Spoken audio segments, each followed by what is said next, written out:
The Oliver Randolph Award means a lot to me. Oliver Randolph is a hero and role model to me as a fellow civil rights lawyer.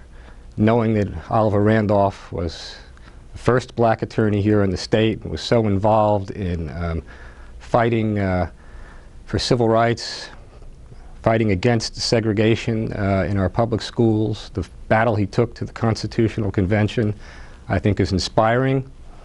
And having done some work myself in that area on school desegregation and educational discrimination, I see him not only as a general role model, as a black attorney who has accomplished much, but also as a specific role model as a civil rights warrior and an accomplished advocate.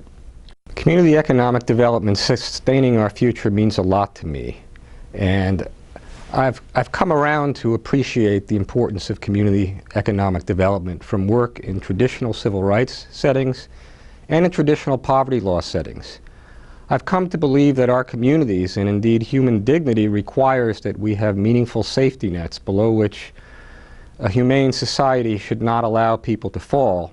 And I've also come to the conclusion through civil rights work that discrimination persists, and we need to eradicate the vestiges of invidious discrimination. But apart from having a safety net and apart from eradicating discrimination, I think we also need to have mechanisms to escape poverty, ladders out of poverty in addition to safety nets to help us not fall. And I see community economic development as providing those ladders, those mechanisms out of poverty, and vehicles for self-sufficiency, notwithstanding the persistence of discrimination. We need jobs in basic institutions, we need improved education, we need safe, decent, and affordable housing, we need a tax base for services, we need to green line where government formerly redlined.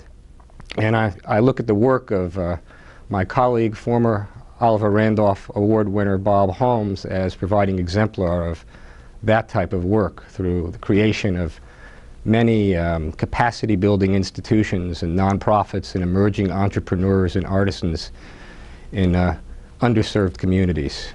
So I think community economic development can, and I hope will, sustain our future and that of our children.